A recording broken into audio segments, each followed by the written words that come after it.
And మీ సినిమాలో villains ఎందుకు ఇష్టపడరు మీరు? నా సినిమాలో విలన్స్ ఉంటారు నా సినిమా. అది ఉండకూడదని ఎందుకు అనుకుంటారు? అంటే స్పెసిఫిక్ ఇప్పుడు అంటే ఎంత పెద్ద సినిమా అయినా ఎలాంటి సినిమా అయినా కూడా అదేదో ఒక క్రూరమైన విలన్ లాగా ఇప్పటిదాకా అయితే చూడలేదు. ఉన్న అంటే ఇప్పుడు రాజరాజ చోరలో రఘుబాబు గారు ఉన్నా కూడా నెగిటివ్ క్యారెక్టర్ తప్ప విలన్ కాదు. సో అది కాన్షియస్ చాయిసెస్ సార్ అలాగా. అంటే మనం రియాలిటీకి దగ్గరగా ఉన్న సినిమాలు చేసినప్పుడు రియల్ లైఫ్లో విలన్లు అలాగే ఉంటారు. మన సినిమాల్లో చూపించినట్టు డ్రెస్సింగ్లు అలా పెట్టుకుని అలా సిగార్లు అలా ఎవరు ఉండరు బయట. సో నా కథలన్నీ కొంచెం రియాలిటీకి దగ్గరగా ఉంటాయి కాబట్టి నా విలన్లు కూడా నార్మల్గా. మీ సగం సినిమాలో అసలు విలన్లు ఉండరు. సిచ్యువేషనే నాకు ఏదొచ్చిన సిచ్యువేషనే. సిచ్యువేషన్ లో కూడా అసలు విలన్లు ఉండరు. సమాజవర్గంలో ఎవరున్నారు విలన్ అంటే ఎవరు లేరు. అంటే సిచ్యువేషనే వాడికి ప్రాబ్లం క్రియేట్ చేస్తుంది.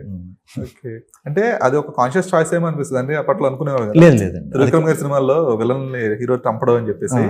సో అలాగే ఓకే శ్రీవిష్ణు గారి సినిమాలో అలాగే విలన్లు ఉండరేమో. లేదండి, అంటే మన కథలకి బేసిక్గా ఆ స్టైల్ కథలు కాదు కాబట్టి అది మీరు అలా అడుగుతున్నారు.